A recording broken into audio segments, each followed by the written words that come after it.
उर्दू पर।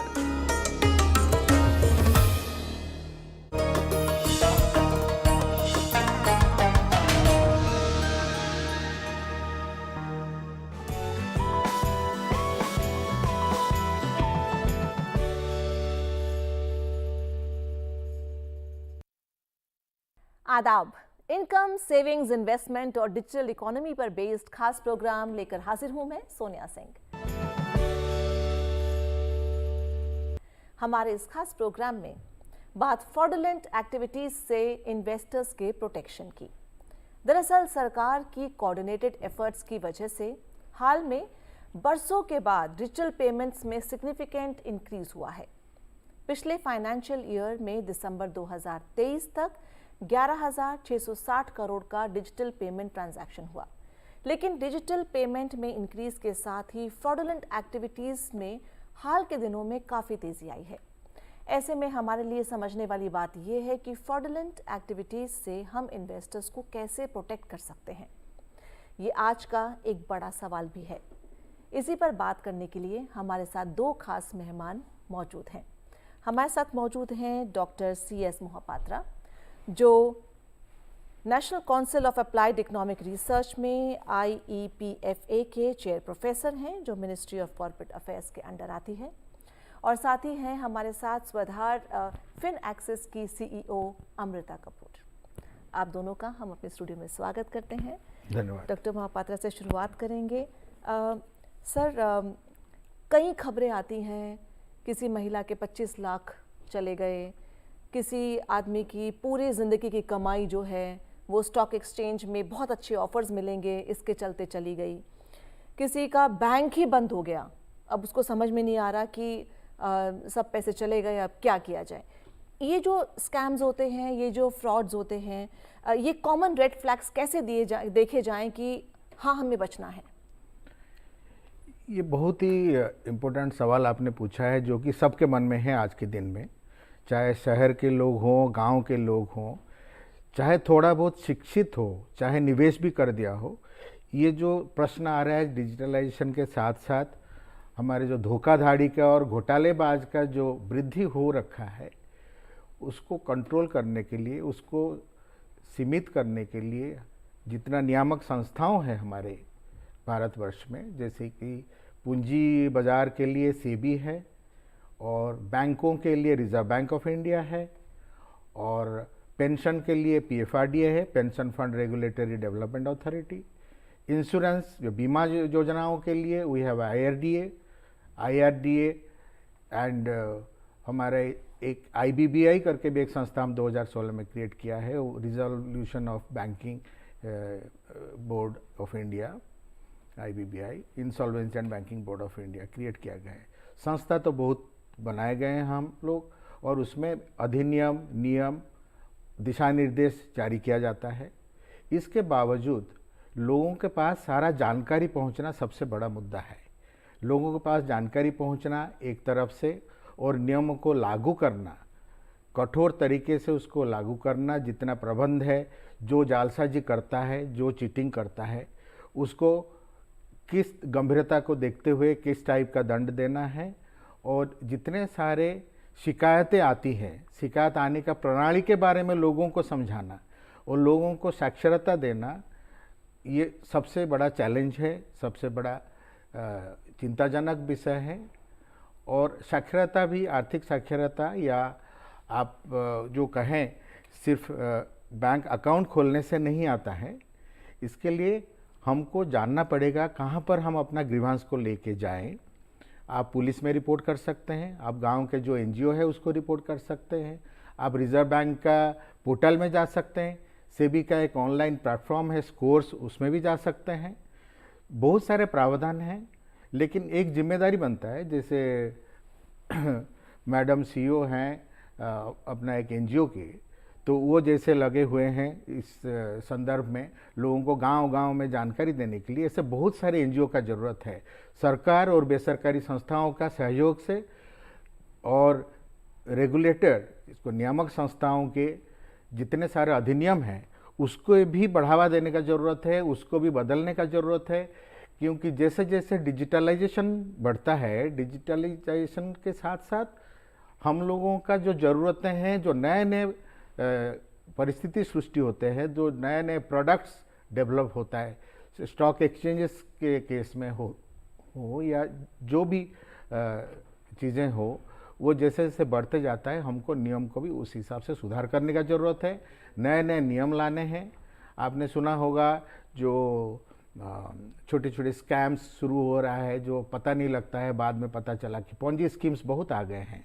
जब देश भर में ये चिंताजनक विषय हो जाता है, तब सोचने लगते हैं कि क्या करना चाहिए। ये सब चीज़ों को पहले से अगर शिकायतें आए और ये शिकायतों को सुना जाए और उसके लिए अधिनियम नियम बनाए जाए, जैसे 2014 में पूंजी बाजार में पंजीकरण पंजी का जो स्कीम होते थे, उसको कंट्रोल करने के लिए छोटे छोटे नए नए स्कीम बनाते थे, जो कि लोगों के नियामक संस्था के एगेंस्ट, नियामक संस्था के दायरे में नहीं आते थे।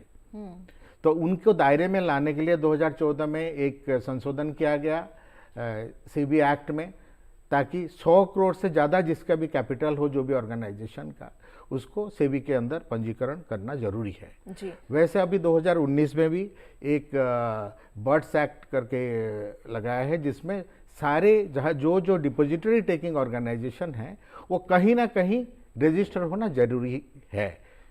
बहुत समय में ये कुछ संस्थाएं हैं, कुछ स्कीम हैं जो नए तरीके से सोचते हैं कि किसी भी नियामक संस्था के दायरे पे ना आए, ना सरकार के दायरे में ना आए, ताकि ये गलत काम चलता रहे। यानी कि उनकी कोशिश या उनकी टैक्टिक ये होती है कि एक ऐसा शॉक एलिमेंट या एक ऐसा सरप्राइज एलिमेंट हो कि आदमी के पास रिएक्शन टाइम भी ना हो, और प्लस सेबी के रूल्स में भी वो बच सकें, कहीं ना कहीं लूप होल निकाल सकें।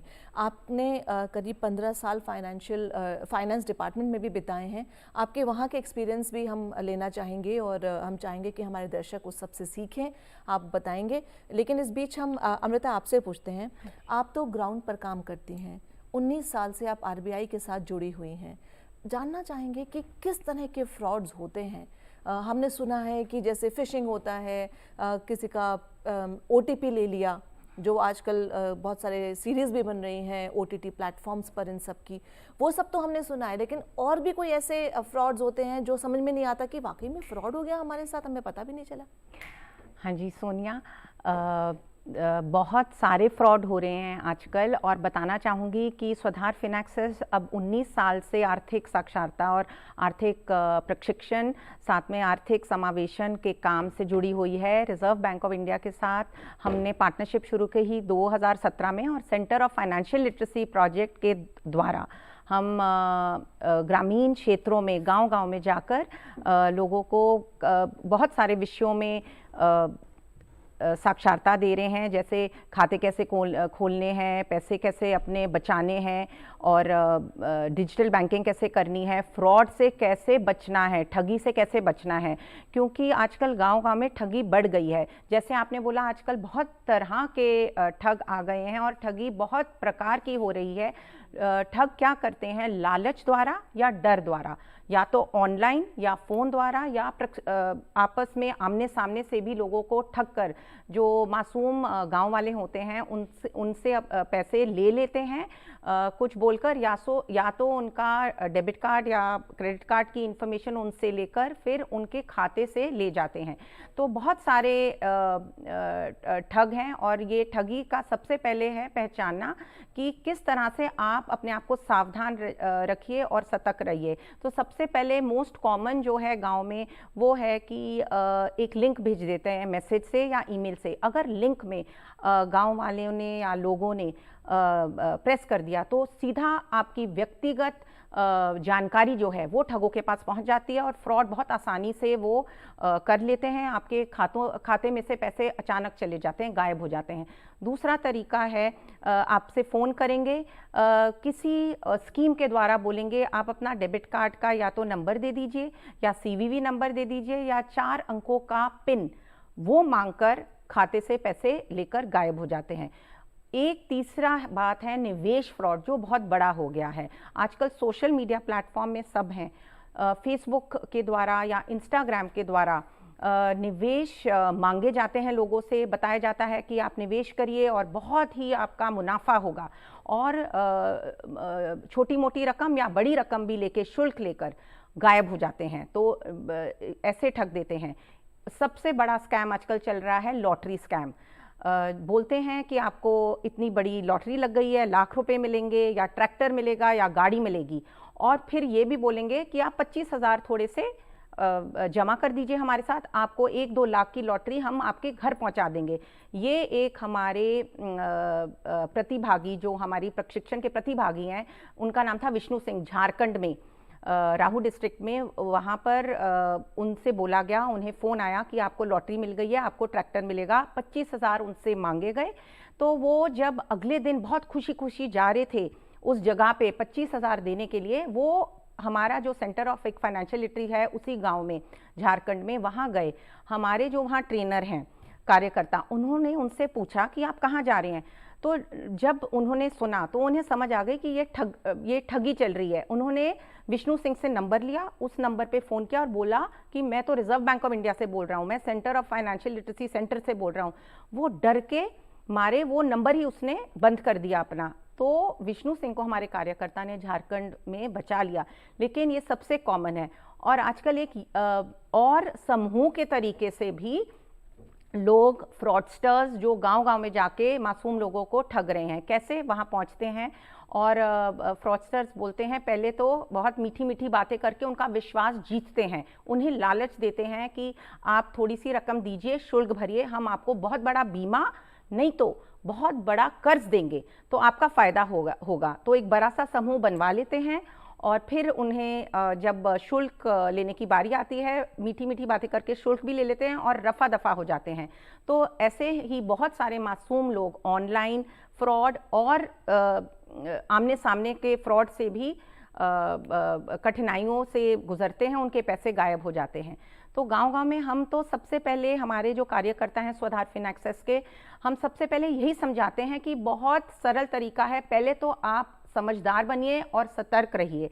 सबसे पहले अपने खाते की जानकारी किसी को मत दीजिए, वो आपका फ़ायदा उठा सकते हैं, दुरुपयोग कर सकते हैं। दूसरी बात, अपना डेबिट कार्ड और क्रेडिट कार्ड, 16 अंक का नंबर होता है, साथ में आपका पिन होता है 4 अंकों का, साथ में जो CVV नंबर है वो किसी को मत बताइए।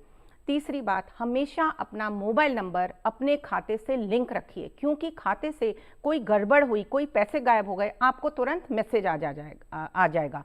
और चौथी बात, अपने जो प्राइवेट दस्तावेज़ हैं, आपके दस्तावेज़, पैन कार्ड, आधार कार्ड, कोई भी इंफॉर्मेशन किसी को मत दीजिए। और इसके बाद फिर भी अगर उन्हें ठगा जाता है तो एक ग्रीवियंस रिड्रेसल सिस्टम है बहुत अच्छा रिजर्व बैंक ऑफ इंडिया का, इसको बोलते हैं तकरार निवेशन प्रणाली।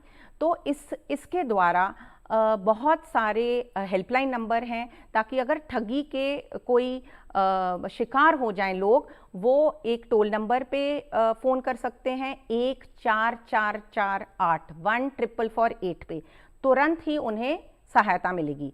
और एक है नेशनल साइबर क्राइम पोर्टल का नंबर, जो है 1930। इस पे फ़ोन करके तुरंत ही मदद मिल जाती है।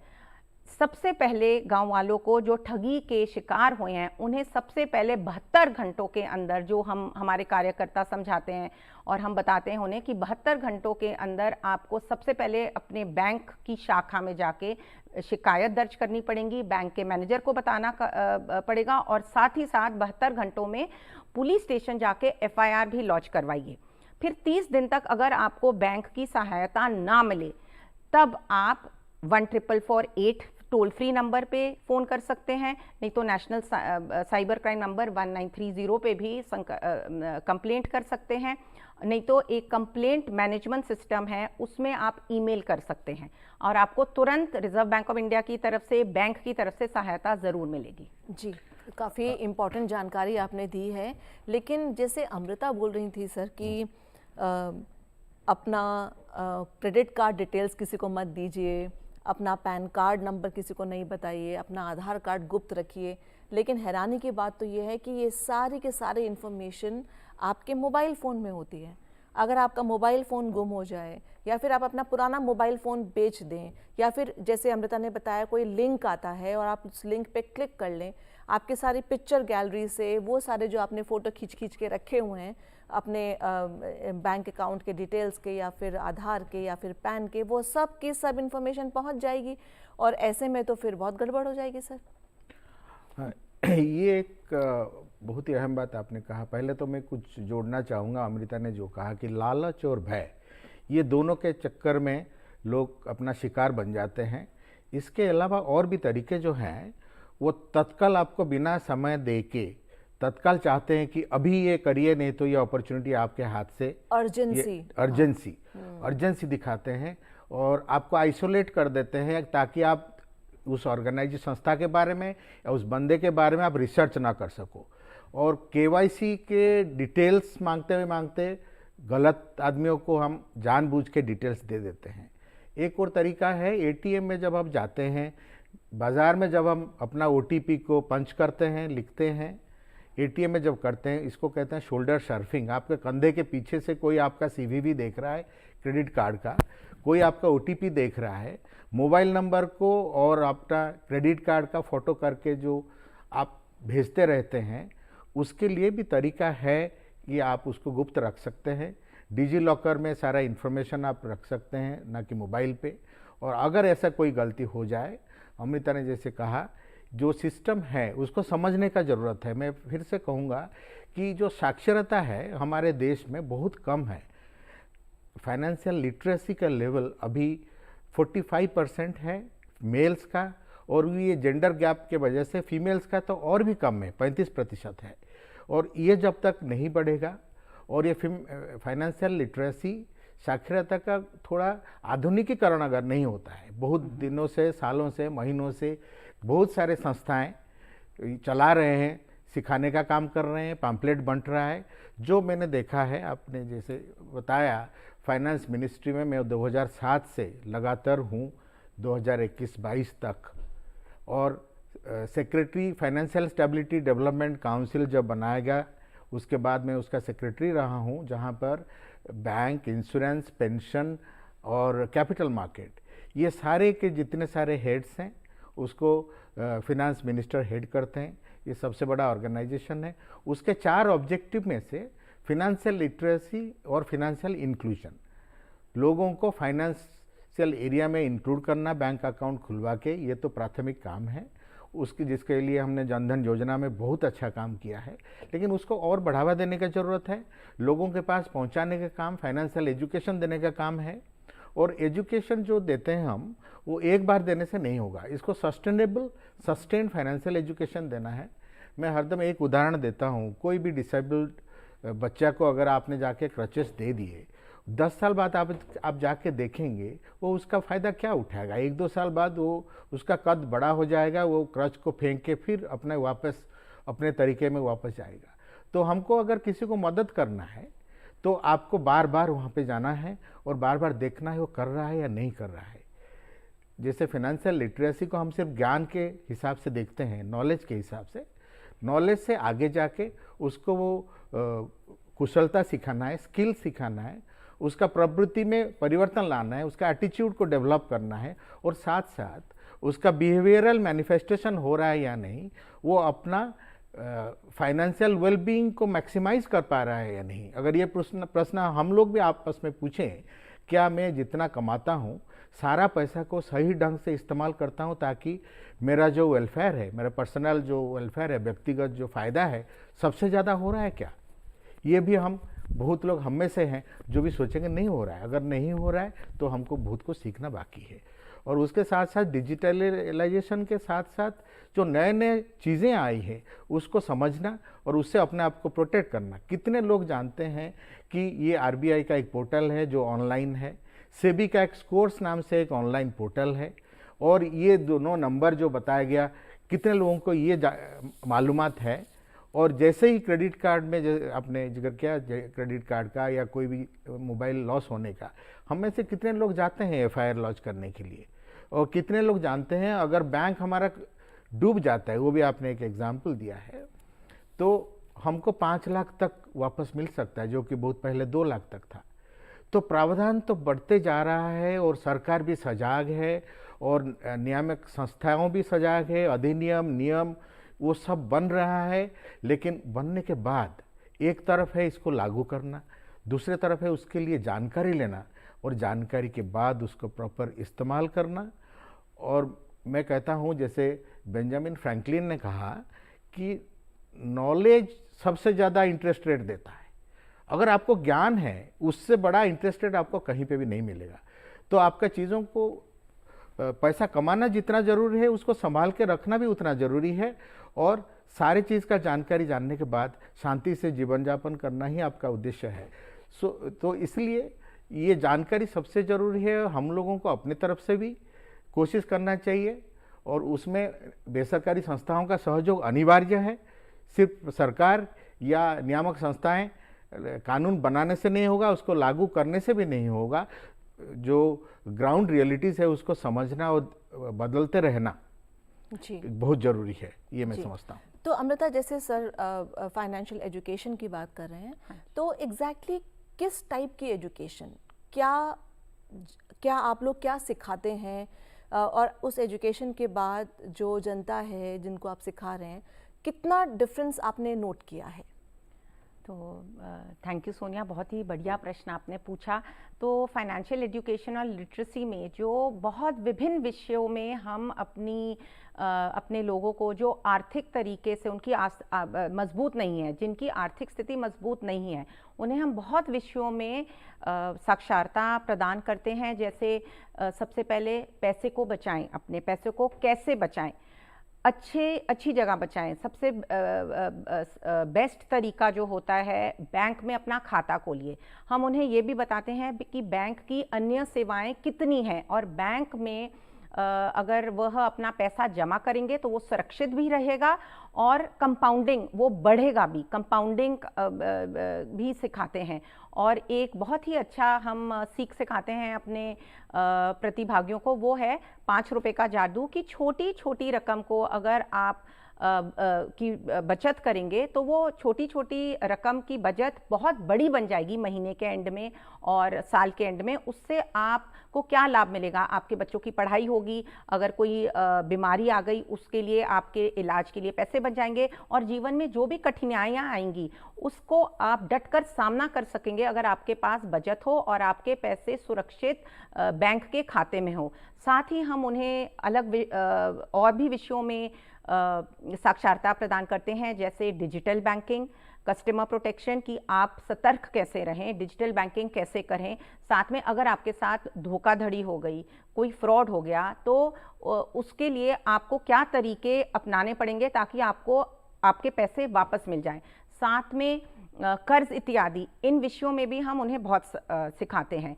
जो बहुत ज़रूरी चीज़ हम फील्ड में देख रहे हैं कि जिस तरह आर्थिक साक्षरता बढ़ रही है, लोग जागरूक हो रहे हैं, वो समझदार बन रहे हैं एक तो, साथ में वो अपने आप की जिम्मेवारी उठा रहे हैं कि वो अपने आप को और अपने पैसों को खुद सुरक्षित कैसे रहेंगे। Self enabled and self empowered, कि अपने आप को पहले सावधान रखिए, सतर्क रहिए ताकि आपसे ना कोई आपके पैसे ले सके, ना आपको बेवकूफ़ बना सके।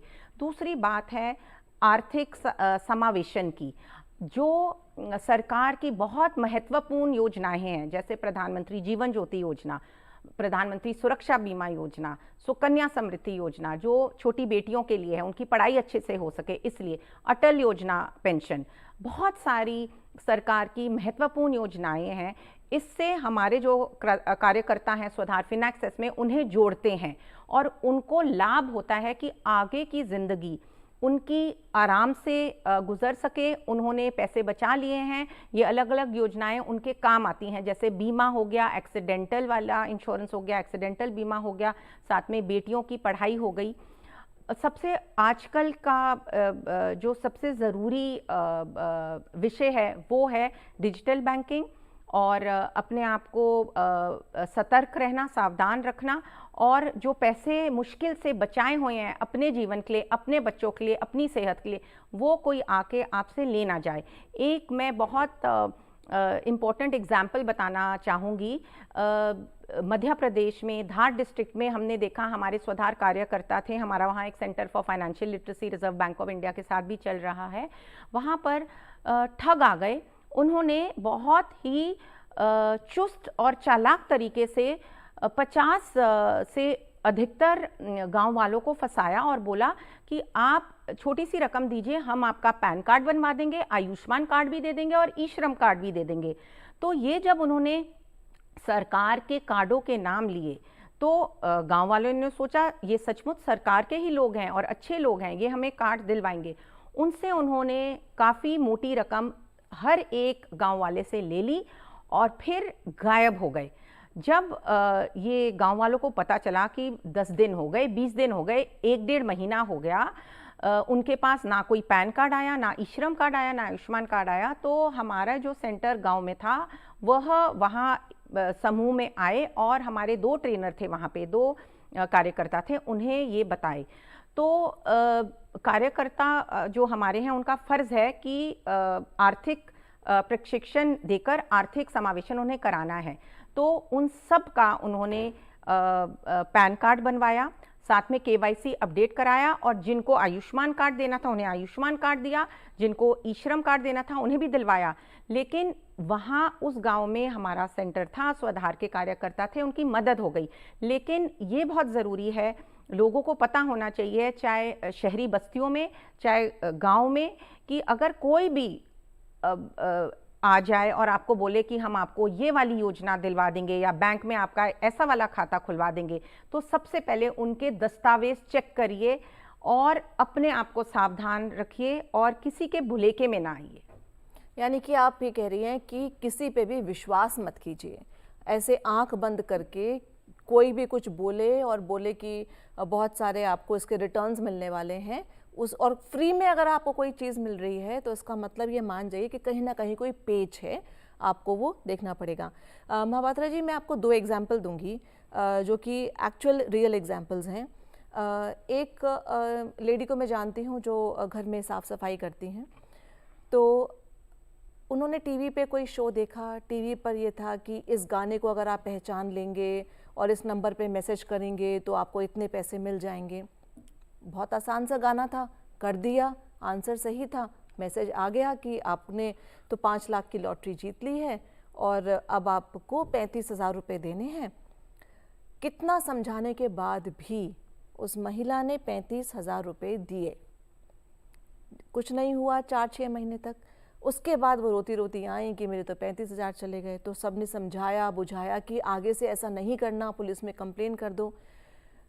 लगातार वो उस आदमी को फ़ोन करती रहीं और उसके बाद भी उन्होंने 15,000 रुपये और दिए, फिर 10,000 रुपये और दिए, सिर्फ इसी उम्मीद में कि उनको वो मोटी रकम मिल जाएगी। वो किसी की बात नहीं मानी और वो देती चली गई और उसके बाद उनके 4 या 5 लाख रुपए चले गए। उधार ले लेके उन्होंने पैसे चुकाए। मुझे ये जानना है कि आपने जो फाइनेंशियल एजुकेशन की बात कही, अब मैं जैसे इन्हीं का एग्जाम्पल लूँ कि इतना समझाने के बाद भी, इतना बताने के बाद भी वो मानी नहीं और वो लगातार देती रही पैसे, शायद इस उम्मीद में थी कि मिलेंगे वापस। तो कितना वाकई में फ़र्क पड़ता है, और अगर फ़र्क नहीं पड़ रहा तो क्या करने की ज़रूरत और है?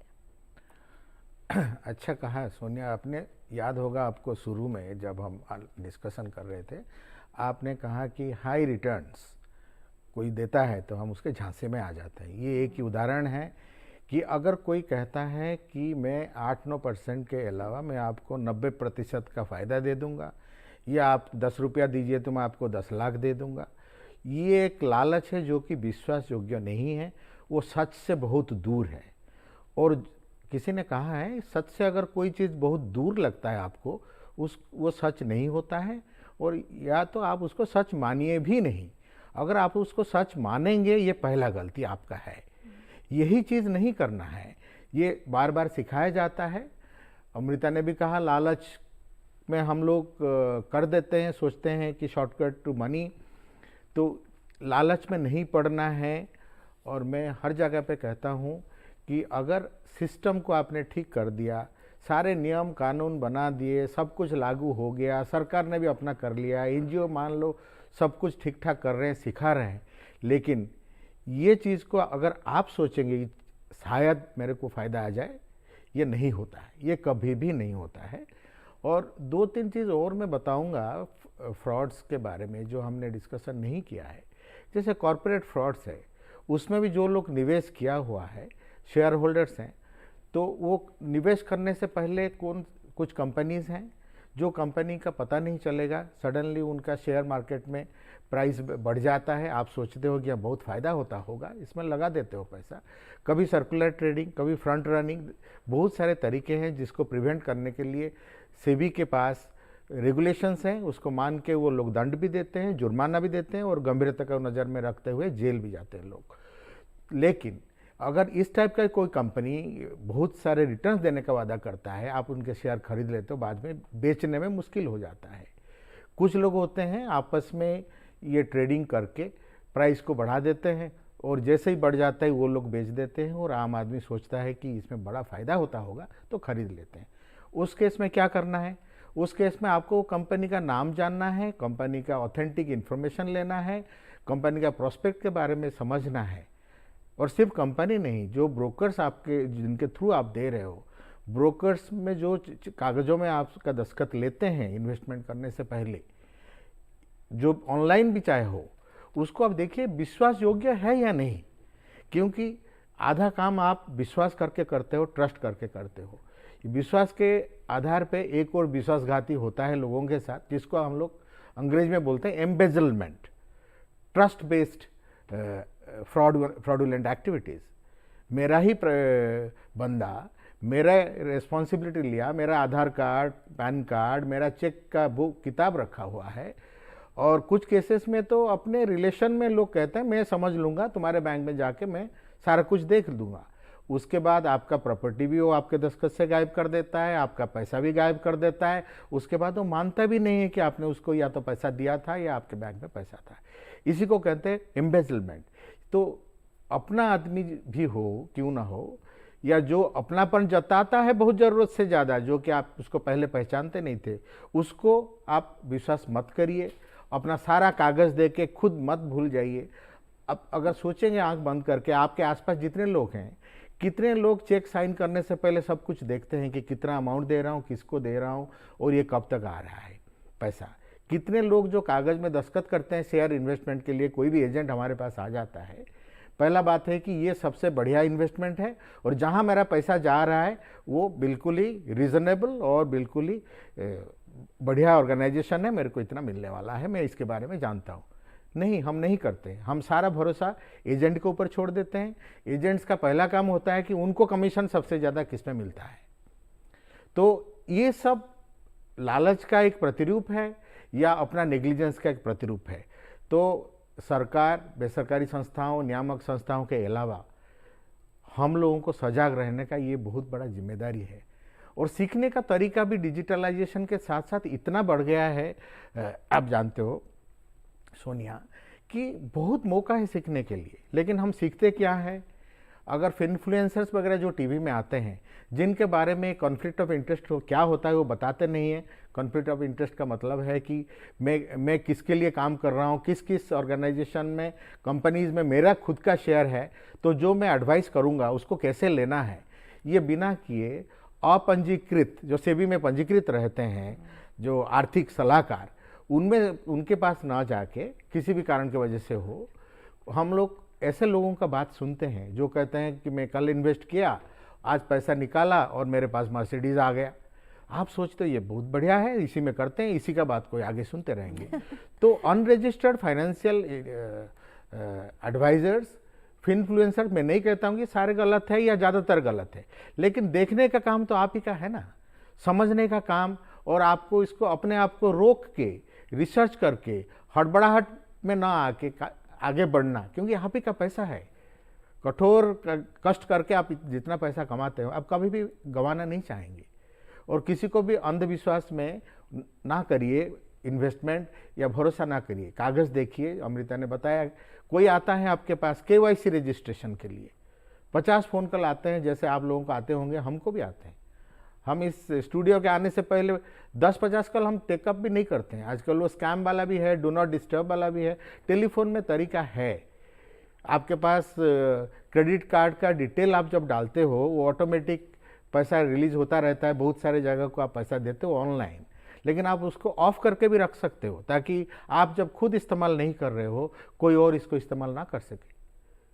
तो ऐसे काफ़ी तरीके हैं जो कि हम लोग भी सीख रहे हैं, रोज़ रोज़ नया नया चीज़ निकलता रहता है। Though I have been in finance ministry throughout, हरदम हमने सोचा है लोगों से कंसल्टेशन करना और बेसरकारी संस्थाओं जो काम करते हैं लोगों के लिए उनके साथ बातचीत करना, एक्सपर्ट से बातचीत करने से होता है। एक लास्ट पॉइंट मैं बताऊंगा, ये फिनटेक कंपनीज बहुत बढ़ गए हैं और अच्छा भी है, लोगों को बहुत सुविधा है, घर में बैठे बैठे बहुत कुछ काम हो रहा है, एग्रीगेशन हो रहा है, आपका सारा फाइनेंशियल डीलिंग को एक ही क्लिक में आप कर पाते हो, कितना बढ़िया बात है। अदरवाइज टेलीफोन के लिए आप एक जगह जाते थे, म्यूचुअल फंड के लिए दूसरी जगह जाते थे, और कोई बिल देने के लिए, इलेक्ट्रिसिटी बिल देने के लिए तीसरा जगह जाते हैं। और ये जैसे जैसे बढ़ते जाता है इसको reserve bank of India regulate करता है और कंपनीज को सेबी रेगुलेट करता है, लेकिन इनके रेगुलेशन के साथ साथ बहुत सारे इनोवेशंस ये लोग भी करते हैं, तो इनका भी एक जिम्मेदारी बनता है। इनोवेशंस जब करें उसको अपने लाइट टच रेगुलेशन हम बोलते हैं, या रेगुलेटरी सैंडबॉक्स डेवलप करके इनोवेशंस को हमको एनकरेज भी करना चाहिए, साथ साथ सतर्क भी रहना चाहिए कि इसका क्या इम्पैक्ट लोगों के ऊपर पड़ रहा है और उसका क्या बेनिफिट्स है और क्या कॉस्ट्स है। तो रेगुलेटरी इम्पैक्ट एनालिसिस एक चीज़ है जिसको रेगुलेटर्स को इस्तेमाल करना चाहिए और देखना चाहिए, क्योंकि ये परिस्थिति इतना फास्ट बढ़ रहा है डिजिटलाइजेशन के साथ साथ, जिस कॉन्टेक्स्ट में आपने हमारा डिस्कशन शुरू किया कि क्रिप्टो करेंसी, अभी भी क्रिप्टो करेंसी के बारे में हम लोग बिल्कुल मन बनाए नहीं है कि कितना तक रेगुलेट करना है, कैसे रेगुलेट करना है। फिर भी अंधाधुन हमारे जो यूथ हैं, मैं बहुत सारे उसको सेमिनार्स वर्कशॉप के तौर पे मिलता हूँ, देखता हूँ कि अंधाधुन खर्चा कर रहे हैं, और ऐसे भी कमी नहीं है लोगों का जो आके कहते हैं हम लाखपति बन रहे हैं एक तरफ, दूसरे तरफ कहते हैं हमारा सारा पैसा कमा गया हम लोग। तो ये दोनों एक्सट्रीम चीज़ें ना करते हुए सबको साथ लेके चलना है और साथ साथ हमको खुद ही अपने आप को सजाग रहने का जरूरत है, ये तो मैं कहूँगा। जी, आप भी कुछ ऐड करना चाहती थी अमृता इसमें? हाँ जी सोनिया, सबसे पहले तो बोलना चाहूँगी कि सर ने एक बहुत अच्छी बात बोली है कि लालच बुरी बला है। आजकल गांव में या शहरी बस्तियों में जो सबसे ज़्यादा फ्रॉड हो रहा है वो है क्योंकि लालच में लोग आ जाते हैं, और इसको अगर हम सब याद रखें कि लालच बुरी बला है, कोई हमें बहुत सारा बड़ा रकम छोटे से शुल्क के लिए देना चाहे तो हमें खुद ही सतर्क हो जाना चाहिए कि ये गलत बोल रहे हैं। हम गांव-गांव में बहुत दूर दूर गांव में काम करते हैं, मध्य प्रदेश में, झारखंड में, बिहार में, महाराष्ट्र में। वहाँ पे एक बात बताना चाहूँगी, ऐसा भी फ्रॉड हो रहा है आजकल क्योंकि वहाँ पर हर गांव में बैंक की शाखाएं नहीं होती, तो वहाँ पे बीसी एजेंट्स जो होते हैं वो बैंक का काम करते हैं। साथ में CSC पॉइंट्स भी होते हैं जो कस्टमर सर्विस सेंटर्स होते हैं। तो जो ये बहुत अच्छा काम कर रहे हैं हमारे देश में, और स्वधार फिनएक्सेस BCs के साथ और CSC पॉइंट से मिलकर फाइनेंशियल इंक्लूजन या आर्थिक समावेशन लोगों को दिलवाती है। अगर कोई भी हमारे जो मासूम गांव वाले हैं और जो बहुत ही विश्वास करते हैं, अब BC पॉइंट पे जाते हैं या BC एजेंट उनके पास आते हैं, वो ATM का अपना डेबिट कार्ड के द्वारा पैसे निकलवाना चाहते हैं, ATM कार्ड है उनका, तो वो थोड़ा सतर्क रहें। अगर वो जो BC एजेंट हैं उनके जान पहचान का हो तभी वो अपना पैसे निकलवाएं, और बहुत सारे गांव वाले अंगूठा छाप करके तब अपना पैसा अपने खाते से निकलवाते हैं, या BC पॉइंट पे या CSC customer service centre point पे। अगर उनसे 5 या 10 बार अंगूठा छाप कोई मांगे तो एकदम आप सावधान हो जाइए। ये रूटीन नहीं है, ये सही बात नहीं है। तो सबसे पहले तो जो एजेंट आप पहचानते हैं, जिसको आप बिल्कुल जिस पर विश्वास करते हैं, आप पहचानते हैं, उनके दस्तावेज हैं, उनकी ID है, उन्हीं से आप अपने खाते से पैसे निकलवाइए और डीलिंग करिए। अगर कोई नया है और आपको बोलता है कि मैं ही BC एजेंट हूँ या मैं ही CSC पॉइंट में इंचार्ज हूँ, तो पहले आप ID मांगिए, और बिना ID मांगे और बिना उनके दस्तावेज देखिए अपने अंगूठे का छाप मत दीजिए, क्योंकि वो अंगूठा छाप लेकर आपके साथ ठगी कर सकते हैं, आपके खाते से पैसे चले जाएंगे, आपको पता भी नहीं चलेगा। तो ये भी आजकल हो रहा है। यानी कि जैसे चेक पे आप साइन करके दे देते हैं, वैसे आप अंगूठा भी यहाँ पर एक इशू हो रहा है। तो इसी के साथ ना एक और चीज़ मैं जानना चाह रही थी कि जैसे आईपीएल में जैकपॉट और सेलिब्रिटीज़ उसको प्रमोट कर रही हैं, तो इन चीज़ों से भी बचा जाए? सोनिया, ज़रूर बचा जाए, क्योंकि अगर तो लॉटरी है या कुछ रकम मोटी मिल रही है सरकार के द्वारा या सेलिब्रिटी कोई प्रमोट कर रहे हैं, तो उसकी भी प्रॉपर दस्तावेज होते हैं।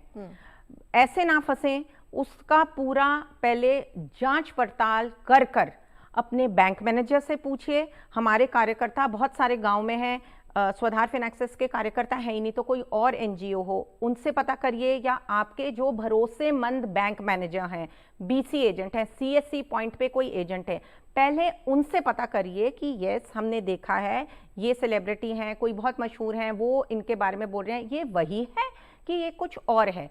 तो अपने आप को हर मोड़ पर सतर्क रखिए, सावधानी बरतिए, क्योंकि चाहे ये स्कीम जो है, ये लॉटरी जो है, ये ज़रूर होएगी, लेकिन इसके नाम पर धोखाधड़ी हो सकती है। तो आपको अपने आप सावधान रहकर अपने आप जांच पड़ताल करिए, जब आपको तसल्ली हो तभी आगे बढ़िए, नहीं तो कोई शुल्क ना दीजिए, कोई छोटी रकम ना दीजिए, किसी के झांसे में ना आइए, धोखाधड़ी से बचिए। मोहपात्रा जी, जैसे एक तो हो गया ऑनलाइन का चक्कर कि ऑनलाइन कोई लिंक किया और आपकी सारी डिटेल्स चली गई और आपका बैंक अकाउंट से पैसे चले गए। साथ ही सर ने एक और बात बताई थी कि आप कंट्रोल कर सकते हैं कि आपका जो कार्ड है उससे कितना अमाउंट एक बार में जा सकता है। ये सब आपकी जो मोबाइल की ऐप है उसमें आप चेंजेस कर सकते हैं। बहुत सारे लोगों को पता नहीं होता। आप कैश विड्रॉल भी ज़ीरो कर सकते हैं ताकि कोई आपका पैसे ना निकाल सके, कोई ऑनलाइन ट्रांसफ़र ना कर सके। उसकी भी लिमिट आप पर डे लिमिट कर सकते हैं कि सिर्फ मैं 5,000 रुपये पर डे कर लूँ, तो उससे ज़्यादा कोई निकाल ही नहीं सकता। ये छोटी छोटी चीज़ें हैं, ये थोड़ी आपको अपने आप देखनी भी चाहिए और समझनी चाहिए और उसको यूज़ करना चाहिए कि जब आपको ज़रूरत पड़ेगी ज़्यादा करने की तब आप उसको बढ़ा लीजिएगा लिमिट को, नहीं तो उसको कम रख लीजिए, नहीं तो ज़ीरो कर दीजिए लिमिट। लेकिन साथ ही अगर हम कैश की बात करें तो कई गाँव में हमने देखा है कि जैसे उसको कमेटी को कमेटी बोलते हैं वो लोग, है ना हिंदी में, कि कमेटी डल रही है और चिट फंड है। इस सब में लोगों के कैश चला जाता है, पैसे चले जाते हैं, नहीं तो निकाल के वो कैश दे देते हैं कि जब मेरी कमेटी आएगी तो मैं ये करूँगा वो करूँगा। ये सब कितना सही है, कितना गलत, मोहपात्रा जी? जैसे मैंने कहा कि नियामक संस्थाओं बहुत सारे हैं। हमने तो भारत सरकार के अंडर जो सारे आते हैं उनका आपको गिनती करवाया गया, लेकिन स्टेट गवर्नमेंट भी एक रिस्पॉन्सिबिलिटी रखता है।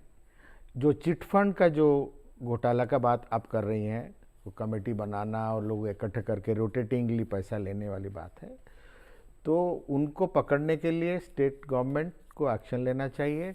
चिट फंड एक्ट जो बना है उसके तहत भी उनको पकड़ा जा सकता है और उनका पैसा को वापस लेने का काम किया जा सकता है और लोगों को दंड देने का भी प्रावधान है। कितना ये लागू हो रहा है नियम, वो भी एक प्रश्नवाची है, तो उस पर आगे काम किया जा सकता है। इवन कोऑपरेटिव सोसाइटीज़ हैं जहाँ पर कोऑपरेटिव सोसाइटी वाले रजिस्ट्रेशन करके भी लोग पैसा वो करते हैं, इस्तेमाल करते हैं और उसके बाद गायब हो जाते हैं।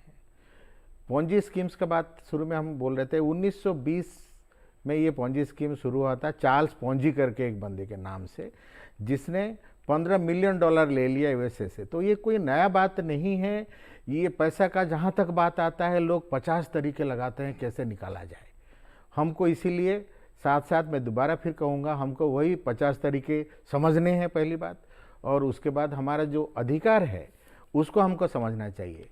अधिकार का बात अगर मैं करता हूँ तो मैं पूछूंगा कितने लोगों को हम में से मालूम है कि हम अगर बैंक का कोई खाता खोले हैं, बाद में हमारा ट्रांसफ़र हो गया या हम अलग जगह पे चले गए, बेटा और कहीं काम कर रहा है, फॉरेन में है, या हम ट्रांसफ़र होकर एक जगह से दूसरे जगह चले गए, पैसा तो निकाल लिया लेकिन बैंक अकाउंट हमने क्लोज़ नहीं किया, तो वो पैसा 10 रुपया भी क्यों ना पड़ा हो, उस पैसे का होता क्या है? ये 10-10 रुपया मिलके हजारों करोड़ों रुपया इकट्ठे होता है। ये सारा पैसा बैंक जो आप जमा किए हो वो सारा चला जाता है भारतीय रिजर्व बैंक में आप 40-50 साल भी आज भी एक उद्गम करके पोर्टल बनाया गया है ऑनलाइन, ये सारा डिजिटलाइजेशन का ही फायदा है। उसके तहत आप देख सकते हो कौन सी बैंक का है, आपका नाम है, कितना पैसा पड़ा है। वो शायद सूद भी इसमें रेट ऑफ इंटरेस्ट भी मिलता है 2 या 3%। तो ये पैसा का अधिकार है, आप ले सकते हो। फ्रॉड से बचना एक बात है और आपका अधिकार जान के आपका पैसा का सही इस्तेमाल करना, जो मैंने कहा मैक्सिमाइजिंग योर फाइनेंशियल वेलबींग, एक आपका अधिकार है। दूसरा एक बड़ा पहलू है, मैं अभी एक IEPF का चेयर प्रोफेसर हूँ, इन्वेस्टर एजुकेशन प्रोटेक्शन फंड। तो इन्वेस्टर को जो प्रोटेक्ट करते हैं उसके दायरे में एक चीज़ आता है कि मान लीजिए आपके दादा परदादा ने फिजिकल शेयर्स खरीदा था, बाद में भूल गए, कोई पोथी के अंदर, कोई कागज़ के अंदर, अलमीरा के अंदर ये गुम गया है, 40 साल बाद ढूंढने से मिला आपको, उसको लेकर आप क्या करते हो? मान लो 10 रुपया का है, हो सकता है ये आज 10,000 का है, 10 लाख का है। आप सोचते हो किसके पास जाए? आप कंपनी के पास ज़्यादातर जाते हो, आधा खबर तो है नहीं, और उसके बाद वो 50 चीज़ें बताता है, फिर आप सोचते हो छोड़ो, इसमें क्या काम किया जाए। छोड़ना नहीं है। IEPFA 2016 से एक्ट के तहत, भारतीय कंपनी एक्ट के तहत जो 2013 में बना था, उस लगातार इस काम पे लगा हुआ है।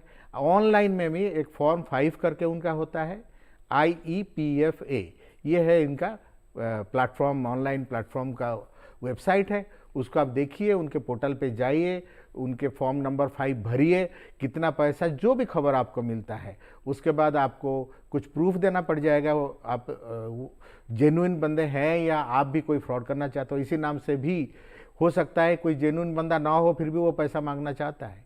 हो सकता है कोई बीच वाला बंदा कहता है मेरे को दो, मैं आपका पैसा दिलवाऊंगा, उसी में ना आए। आप सीधा उस पर जाइए, अपना कोशिश करिए, कंपनी से बात करिए, अपने IEPFA के ऑनलाइन में करिए, चाहे महीनों बाद हो, वर्षों बाद हो, या जितना जल्दी हो सके कोशिश जारी है वो पैसा आपको वापस करने का। वो पैसा आप ही का ही है, तो आपका ये अधिकार है। कर्तव्य का जहाँ तक बात रहा, आपका ड्यूटी है। एक लाइन में मैं कहूँगा 4 शब्द, जानकारी रखिए, लेकिन आप जो सेंसिटिव जानकारी है आपका खुद का, वो मत दीजिए किसी को। जी, बहुत इंपॉर्टेंट बात आपने बोली है कि सेंसिटिव इन्फॉर्मेशन कभी भी किसी के साथ शेयर नहीं करनी है। विश्वास तो किसी पर करना है ही नहीं, क्योंकि आपका पैसा है और इसे आपको संभाल कर रखना है।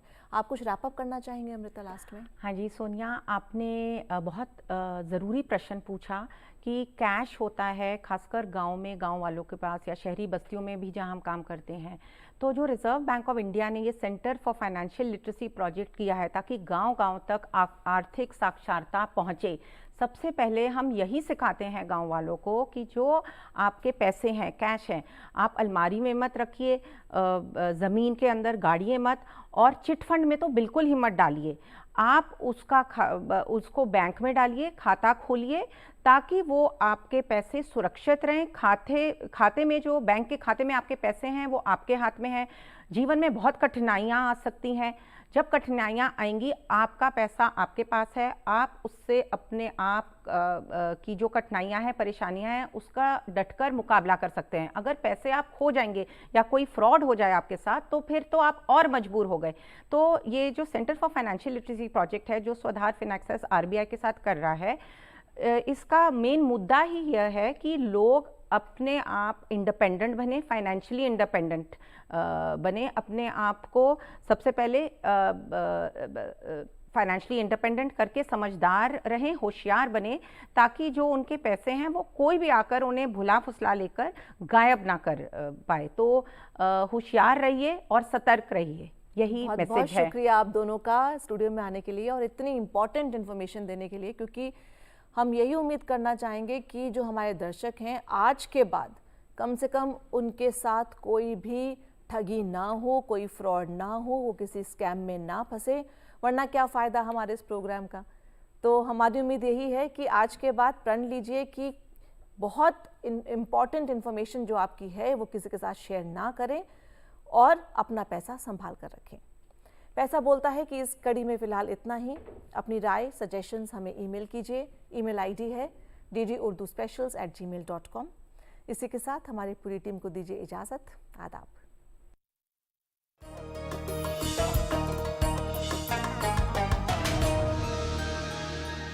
नई वॉशिंग मशीन अच्छा है।